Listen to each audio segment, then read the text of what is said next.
Hello everyone and welcome to yet another session to develop yourself, and the topic we are going to discuss today is verbal communication skills. Communication is a word that indicates transfer of information from one person to another, leading to understanding of what is required.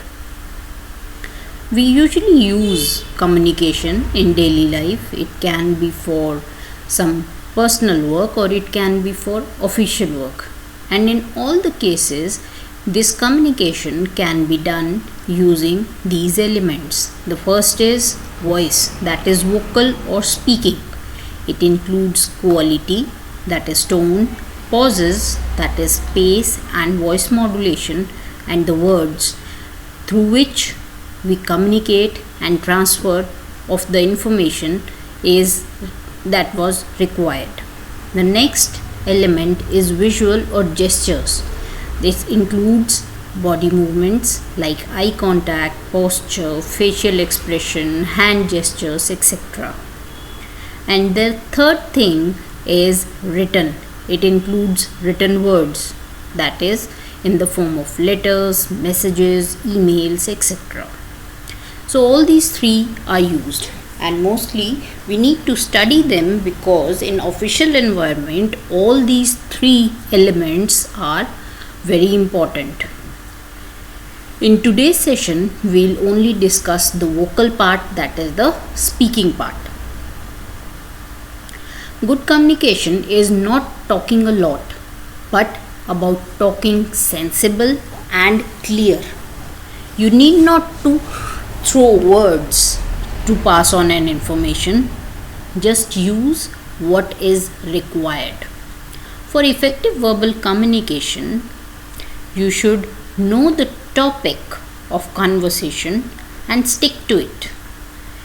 In official environments, we usually have a topic of discussion, whether it is a meeting or it is a general dialogue between any colleagues. So we should know why we are talking to that person and stick our conversation related to the topic. The next point is listen carefully, because in official communication it is very important to listen so that you can know what the other person is thinking about, and if he or she needs to be motivated for your thought, that can be done in that manner. Next, don't be too fast while speaking, because when you speak very fastly it is normally considered as being nervous. When you are nervous, you speak very fast. So keep a note of your pace when you are talking. Taking pauses, thinking before you speak, that is a good option. And the last one is be simple, audible and clear in your speech. I am using the word simple because normally people think if we have a good vocabulary, we'll use some very bombastic, huge words. But it is very important that the person who's sitting in front of you might not be having that much vocabulary. He or she might not understand what you are trying to say.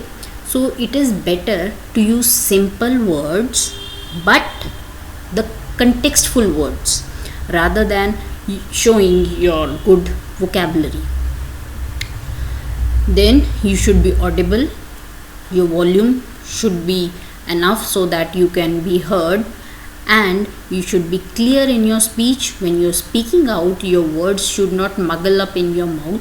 You should be audible. Also, simple words and correct grammar is very much used. It should be there. So if it is English, it's good, you follow these rules. If it's Hindi or any other native language, then also these rules are used for effective verbal communication. So communication is not only English based, it is language based. So don't stick yourself to English for all these rules. Next are the do's and don'ts of communication, verbal communication. So the do's are, first thing, be polite and clear on what to say. Whatever you have to say, be polite. Don't use harsh language, bad words, even in your arguments. Be very polite. Keep yourself cool and then speak. Second, acknowledge delays and apologize if you are wrong. So if there is a delay, acknowledge it. There is no problem. And if you are wrong, acknowledging it, apologizing for it is always appreciated. Excuse me. Then is pay attention and respect others' viewpoint. That is a point that is related to you should listen to whatever the other person is saying. So pay attention and respect those points as well.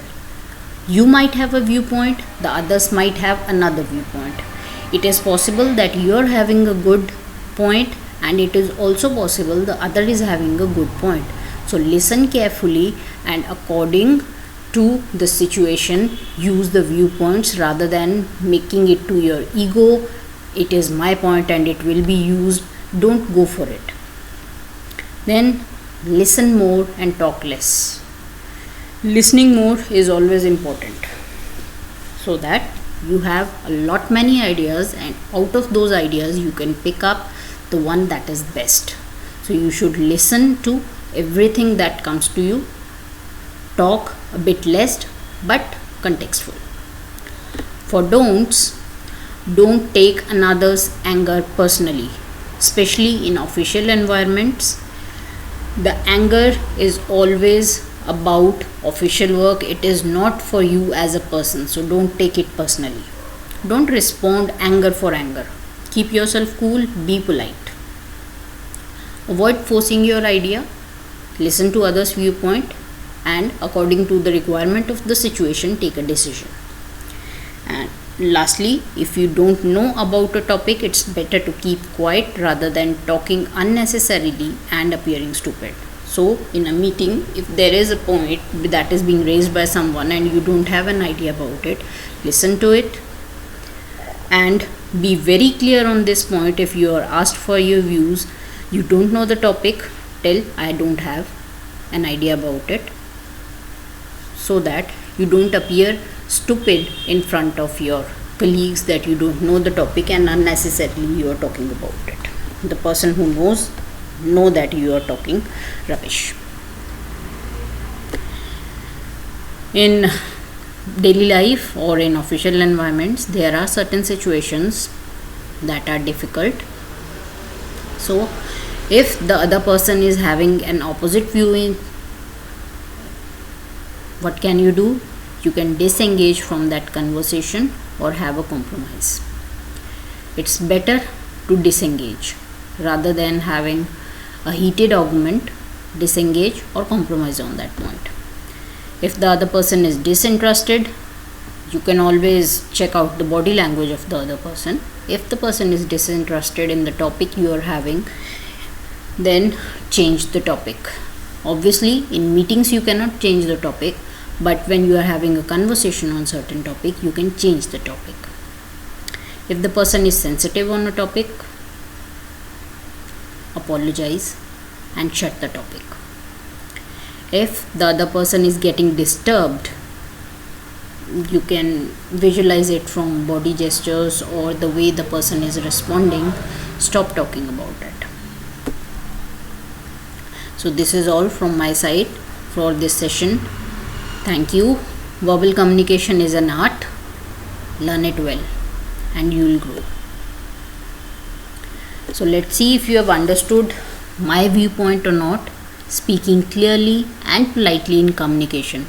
Leave a comment if it is a do or a don't. I'll wait for your answer. If you like the video, please share and comment on it. It will motivate me to work harder. Thank you.